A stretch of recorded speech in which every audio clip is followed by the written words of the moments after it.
Llegué a casa de mis padres y anuncié, estoy listo para nuestras vacaciones familiares. Mi madre susurró, le dimos tu billete al nuevo novio de tu hermana.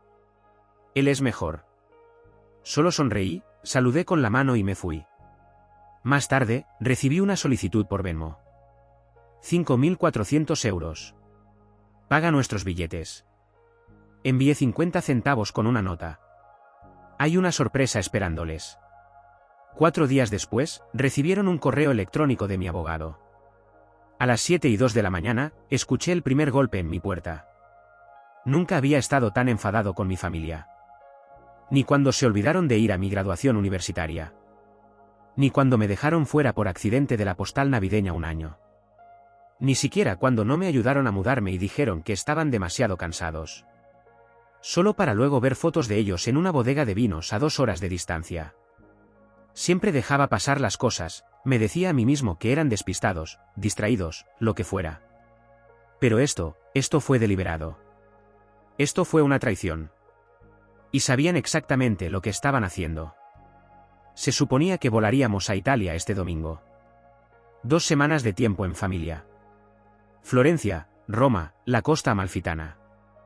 Era el primer viaje internacional que planeábamos como familia desde que estaba en el instituto. Durante las últimas 2 semanas, estuvimos en contacto constante, enviándonos listas de restaurantes, discutiendo sobre las mejores heladerías, incluso coordinando consejos para empacar con códigos de color. Moví reuniones, cancelé un taller profesional, devolví el dinero a un cliente. Dejé todo de lado por esto. Estaba listo para irme. Así que cuando llegué a su casa el viernes por la tarde, estaba en modo vacaciones total, con la bolsa empacada, el pasaporte en la mano, incluso llevaba casons para el trayecto en coche al aeropuerto. Entré como si fuera una gran revelación. Estoy listo para nuestras vacaciones familiares, dije, sonriendo. Silencio. Mamá estaba en la cocina. Levantó la vista, los ojos un poco abiertos, luego volvió a bajarlos como si yo ni siquiera estuviera allí. Emilia estaba tirada en el sofá y a su lado había un chico que nunca había visto en mi vida. Mamá habló sin siquiera mirarme a los ojos. Le dimos tu billete al novio de Emilia. Ese momento partió mi vida en 2. No hablé. No podía. Los miré, esperando una risa, una broma, algún tipo de remate incómodo. Pero entonces Emilia intervino como si todo esto fuera normal. Pensamos que estaría bien que él viniera. Tú ya has estado en Europa. Esa fue su explicación. Y mi padre, que una vez prometió llevarme a Roma desde que tenía 12 años, entró en la habitación, le dio una palmada en el hombro a ese chico y dijo: es un tipo muy sólido. Tiene experiencia trabajando contigo en equipos de biotecnología o algo así. Hice una sola pregunta. ¿Cuándo decidisteis esto? Se miraron entre ellos. Mamá dijo: hace una semana. Una semana. Una semana entera. Me lo ocultaron mientras seguíamos planeando el viaje como si yo todavía fuera parte. No grité. No les insulté. Solo asentí con la cabeza. Dejé mis cassons en la encimera. Luego salí sin decir una palabra más. Conduje a casa en silencio y me senté en mi apartamento mirando la pared. Esa noche, recibí una solicitud por Venmo. 5.400 euros. Paga nuestros billetes. Sin contexto, solo una exigencia de dinero como si fuera el patrocinador no remunerado de su nueva familia. Me quedé mirando esa solicitud hasta que la habitación se oscureció. Luego envié 50 centavos. La nota decía simplemente: hay una sorpresa esperándoles. Y luego llamé a mi abogado. Para cuando estaban publicando fotos bajo el Coliseo, tomados de la mano con su nuevo hijo de oro, fingiendo que yo nunca había existido, el correo ya había sido enviado. Un aviso legal formal exigiendo un reembolso de 9.900 euros. Todo lo que pagué en preparación para ese viaje, vuelos, depósitos de hotel, tarifas de tours, traslados, excursiones no reembolsables, todo. Más el dinero que perdí al cancelar planes que podrían haberme hecho ganar más.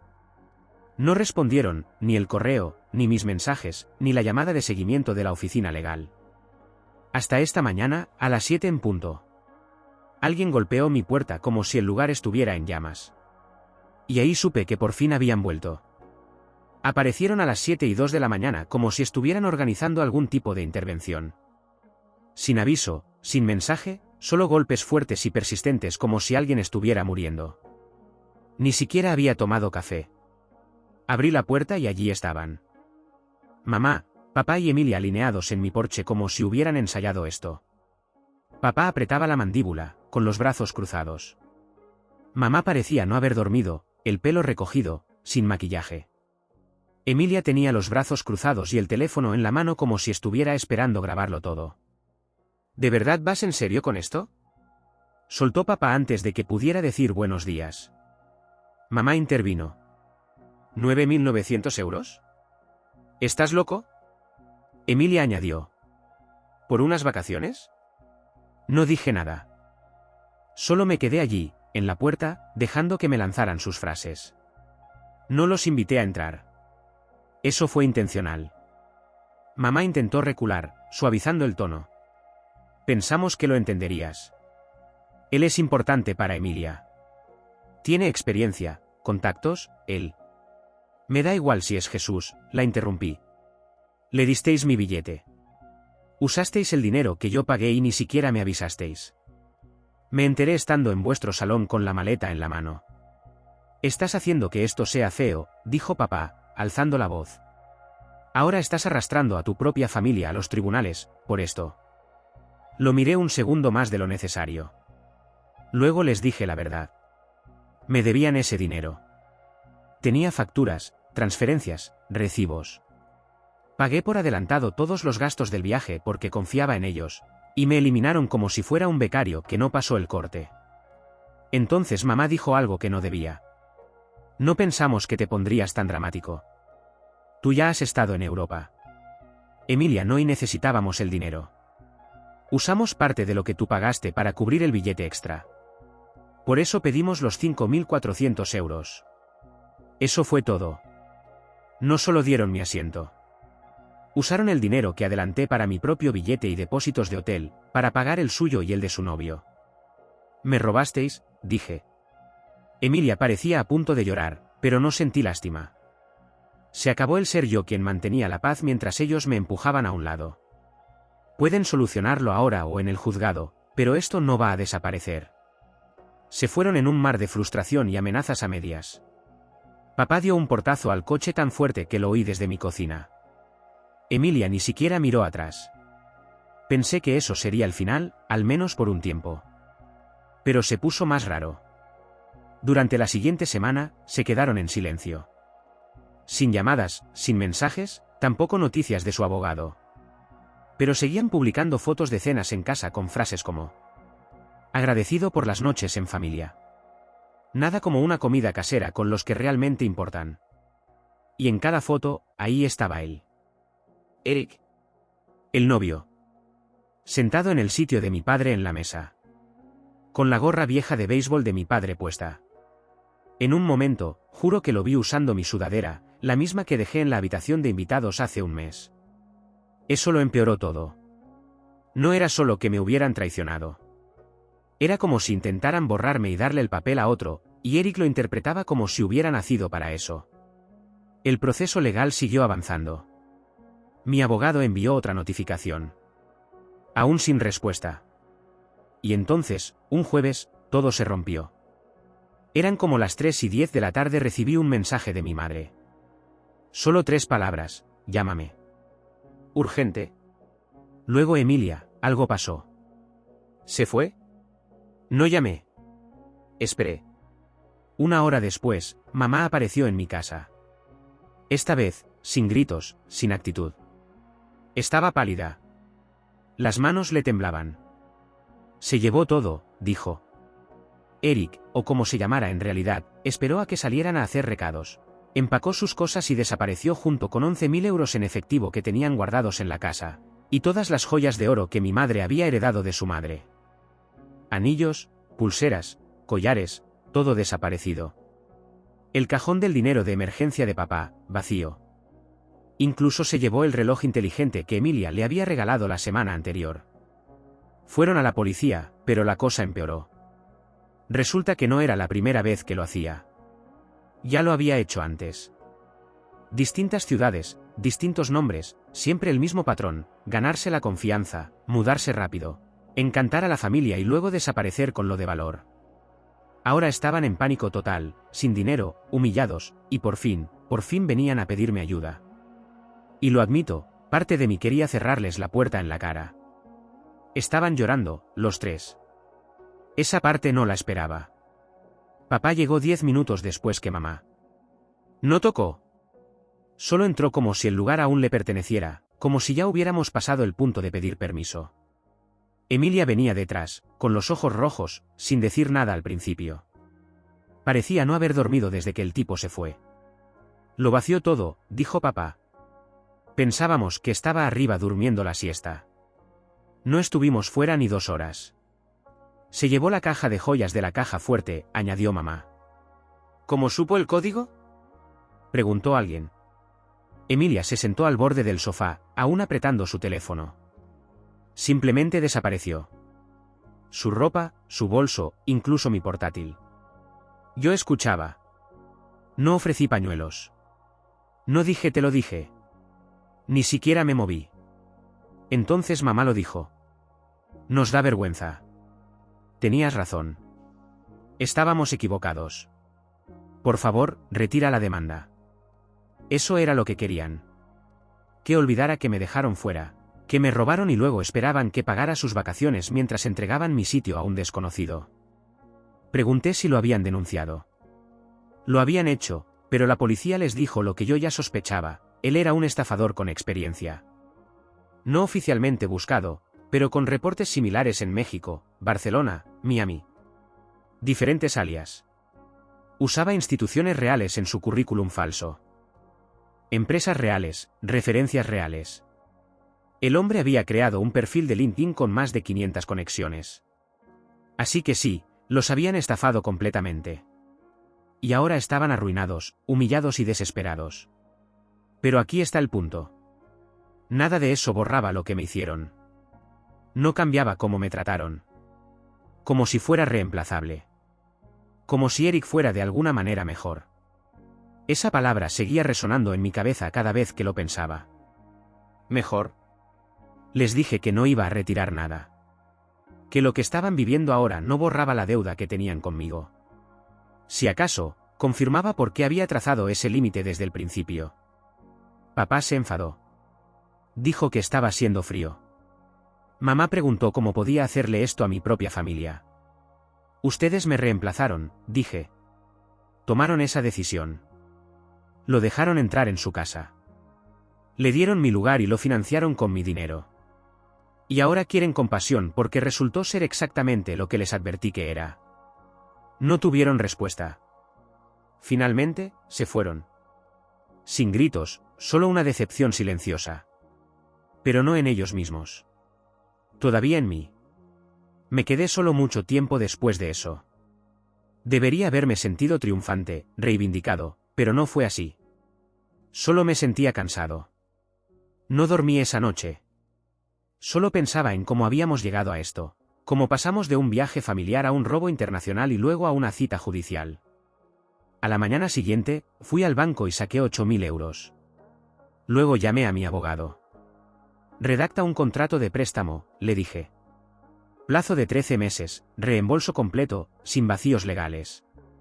Me preguntó por qué. Porque por mucho que odiara lo que hicieron, por mucho que quisiera estar enfadado para siempre, sabía lo que venía después. Iban a necesitarme. La mañana que se envió el contrato del préstamo, esperaba dudas. Quizás una petición de más tiempo, algo emocional. Pero 2 horas después, papá respondió con 3 palabras que sonaban clínicas. Lo firmaremos. Nos encontramos en el banco del centro. Terreno neutral. Sin charla, sin saludo.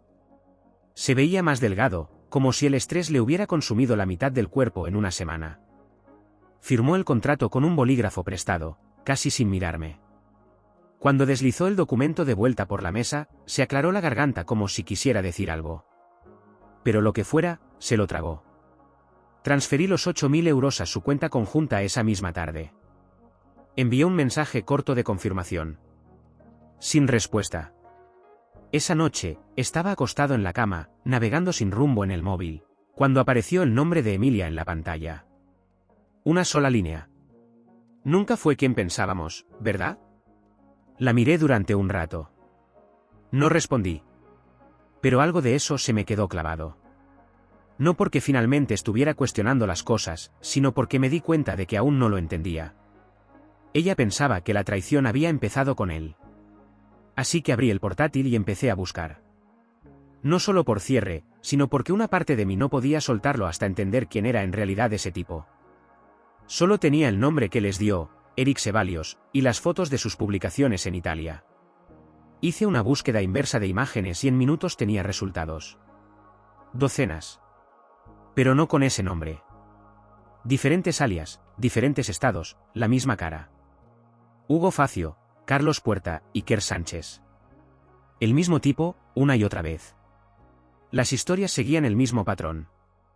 Mudarse rápido, encantar a la familia, inventar una carrera impresionante, robar objetos valiosos, desaparecer.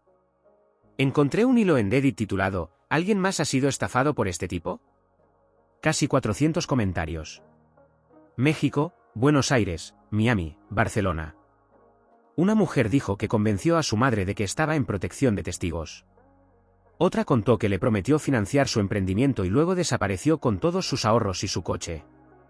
Y aquí viene lo más fuerte. Siempre se aseguraba de que alguien más pagara el viaje. Siempre ocupaba el lugar de otra persona. No era solo robo. Era una actuación. Hacía que la gente se sintiera elegida, importante, y a otros, excluidos. Sabía cómo dividir a una familia antes de dejarla vacía. No era solo calculado. Era ensayado. Compilé todo lo que encontré y se lo envié a mis padres. En menos de una hora, mamá llamó. Ni siquiera podía formar oraciones completas.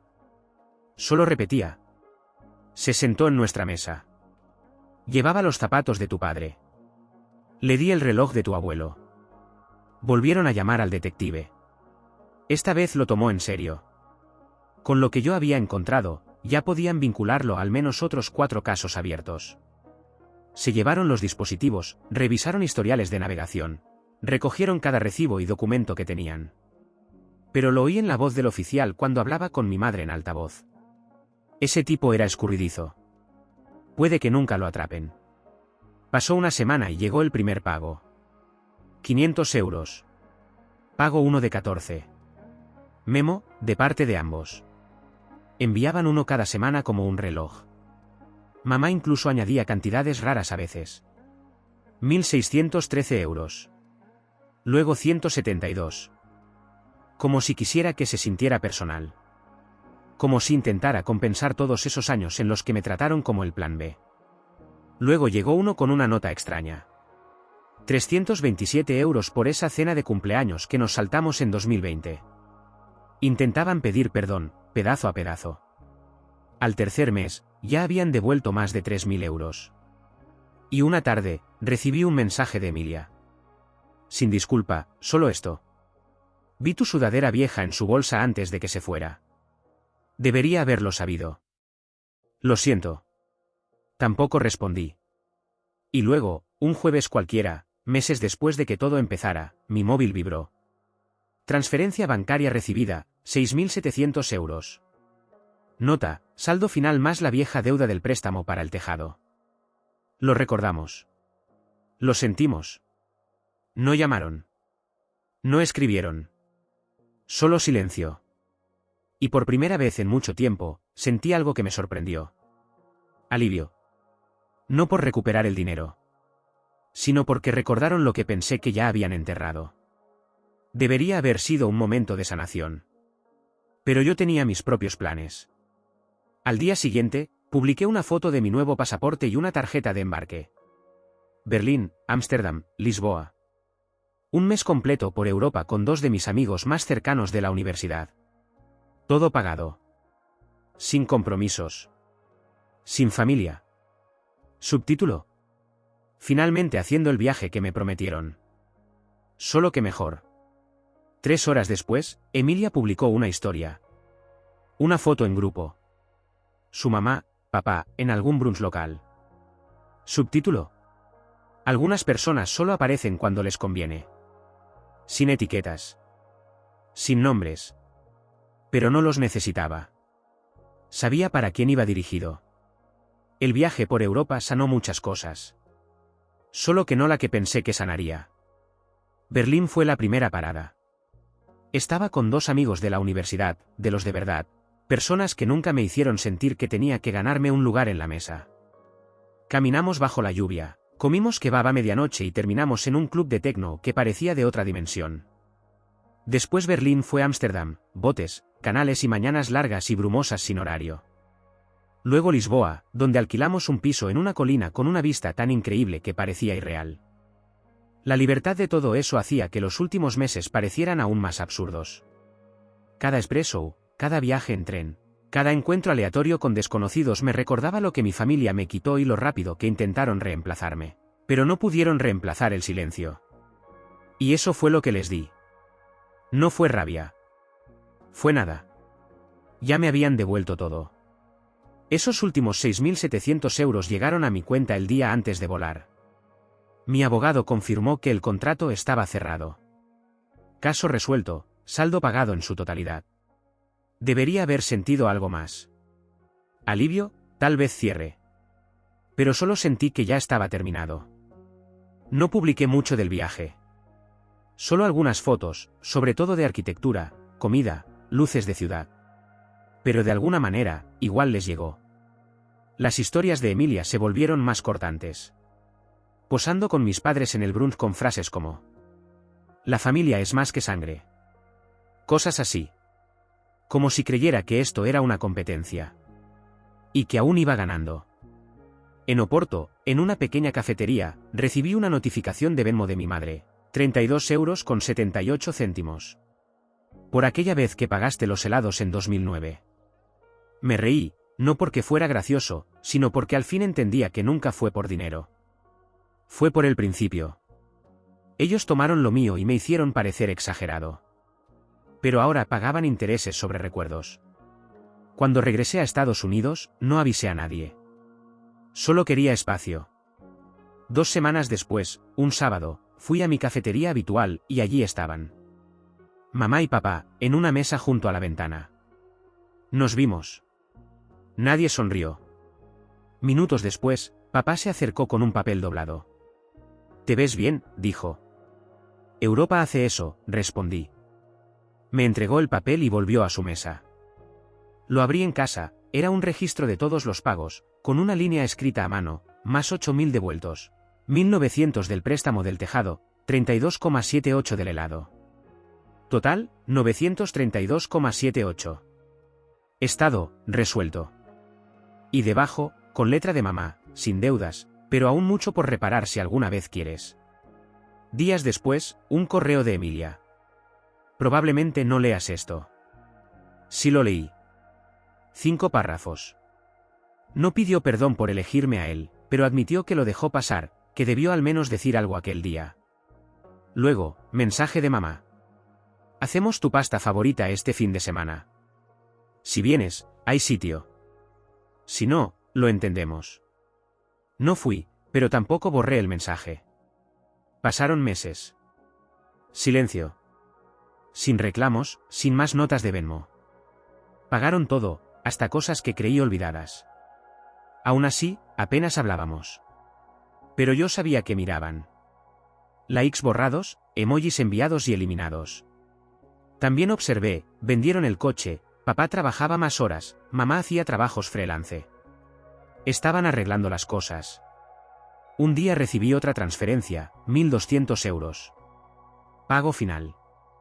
Un viejo préstamo que le hice a papá durante su desempleo. Uno que nunca esperé recuperar. Ese fin de semana caminé por el viejo barrio. La casa seguía igual, pero ya no se sentía mía. No entré. Solo observé desde la acera. Esa noche, un último mensaje de mamá. Sin asunto. Solo una foto adjunta, una silla vacía en la mesa. No dolió. Solo recordaba que, aunque todo se pague, el vacío queda. La semana siguiente reservé otro viaje. Esta vez a Grecia, con los mismos 2 amigos. Cuando publiqué la foto de la tarjeta de embarque, llegó lo inevitable. Una historia de Emilia en un picnic familiar. Algunos seguimos siendo leales, incluso cuando cuesta. No respondí. No lo necesitaba. Tenía todo lo que necesitaba. Mi dinero, mi paz, mi distancia. Y sabía algo que ellos no. Esa silla en la mesa no estaba vacía. Era mía. Y yo elegí no sentarme.